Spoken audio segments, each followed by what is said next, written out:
saya suka confidence ini. Lagu ada? Ada. Ada. Silakan coba dites dulu.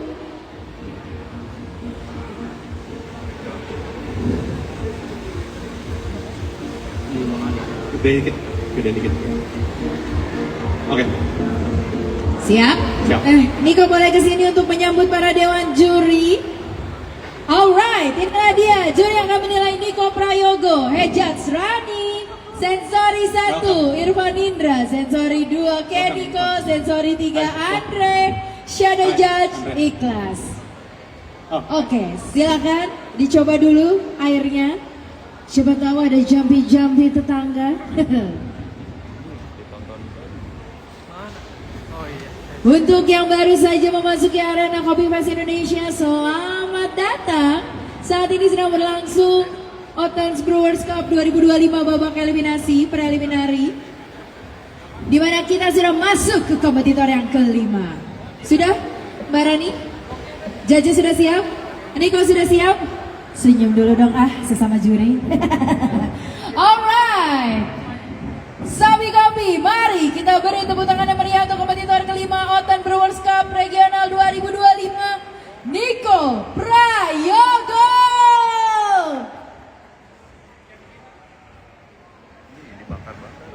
Guys, can I have my music please?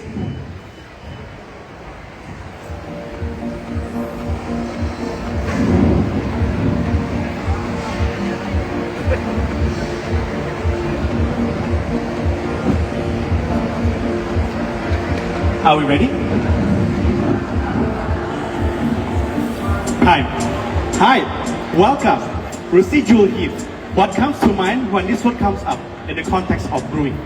For me, it was the leftover heat that was trapped inside the coffee bed after I finished my brews.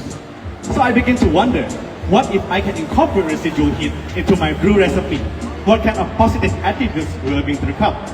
So after weeks of trial and error, I began to understand that residual heat continues to gently release flavor from the coffee grounds into the remaining moisture in the bed. It just needs time. So how does time play a part in all this? By intentionally pausing and allowing residual heat to work, flavor compounds on the coffee is transferred to the remaining moisture without any turbulence, resulting in coffee that is sweeter, brighter, with more clarity. So today, I have formulated a brew recipe based on this intentional pause and residual heat. I call it intentional pause brewing, focusing on intentional pause and letting the coffee bed be saturated in its own residual heat. So in order to prove this theory, I need a dripper with fast drawdown and low thermal mass. Fast drawdown to allow minimal contact time and perfect control over timing, and low thermal mass to allow temperature stability during those intentional pauses. Hence, I chose the resin origami. So, what good is this method for? It's in blends. Blending two different coffee can be tricky. Different roast profile means different solubilities. So when one coffee has just finished extracting, the other is at risk of over-extraction. So, but if when we apply intentional pause and letting residual heat take over, flavor compounds are extracted without any turbulence. So, decreasing the amount of over-extraction. So today, to prove this point, I brought two coffees, each with different roasting profiles. The first coffee is a washed Papua from the Jaya Wijaya mountain. Grown 1800 meters above sea level, the Papua Boogie is repulped and then fermented in its own mucilage for 72 hours before being washed and then dried on raised beds up to 50% moisture. Furthermore, it is moved to greenhouse and dried for a further 8 days until under controlled temperature of 18 to 35 degrees Celsius. So, this process creates sweetness, sweet undertones, with clean finish. We roasted this coffee at 208 degrees Celsius and temperature to highlight the sweetness and lively acidity. The second coffee is a Mosto Natural from Gunung Tujuh, Kerinci. This coffee is saturated in its own Mosto for 7 days before being dried as natural for 21 days. This process results in juicy texture and tropical fruit flavors. We roasted this coffee to 209 degrees Celsius and temperature to harden those tropical fruit flavors. So we'll be blending 60% of the buckwheat to 40% of the green tea to result in harmonious balance in all the flavor components. Furthermore, the papua will be ground a little coarser, while the mosto will be ground a little finer. This is to highlight the layered acidity and tropical fruit and red fruit notes. I'll be using 15 grams of this coffee to 225 grams of water. Brewing for 2 minutes and 40 seconds.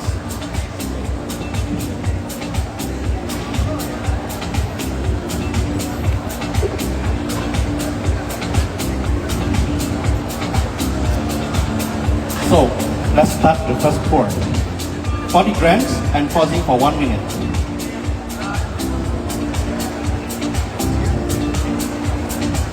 This pause allows more sugars to be extracted from this coffee, resulting in honey-like sweetness. I'll be alternating between petals.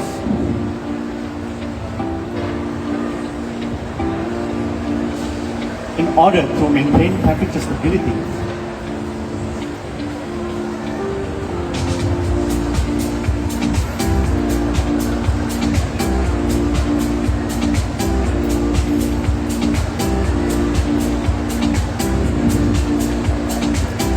Next, we'll be pouring 110 grams, pausing until 1 minute and 50 seconds. 20-second drawdown and 30-second pause allows more layered acidity to this coffee.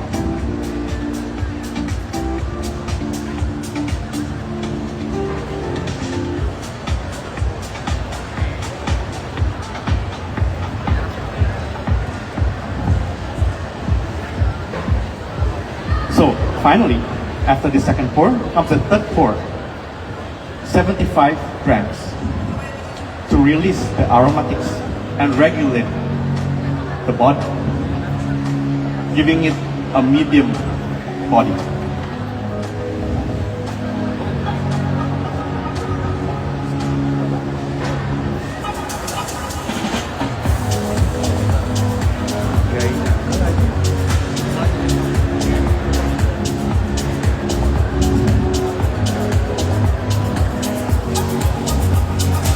So while we're waiting for the coffee to finish brewing, let's go over the tasting notes.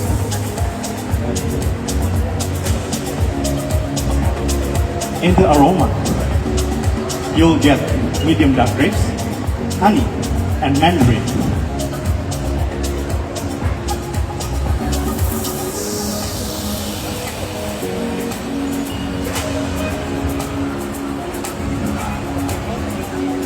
For the flavor, when hot, medium mandarin, honey,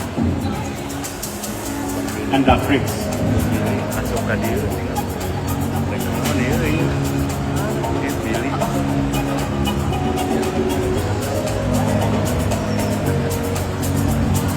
When warm to cool,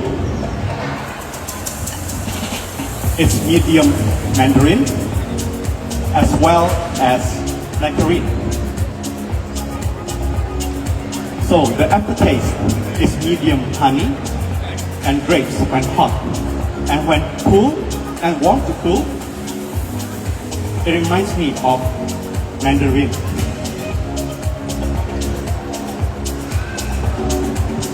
The acidity when hot is tartaric, medium tartaric, and citric like grapes and citrus.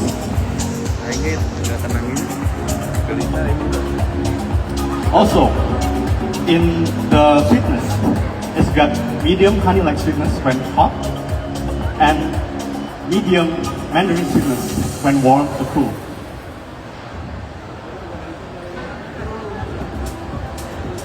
The body is medium silky when hot and medium juicy when warm to cool.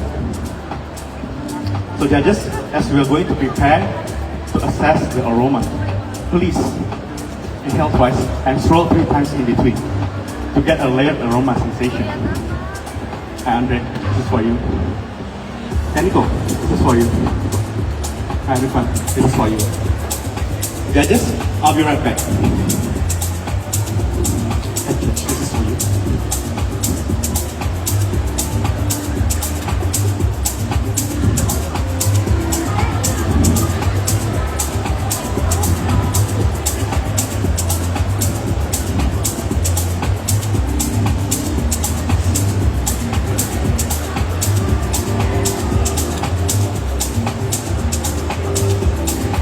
Judges, are we ready? Can I take your paragraphs? Perfect. So, I have prepared this cup especially to highlight the sweetness and acidity of this coffee. Judges, please wait until I call my time before you assess the beverage.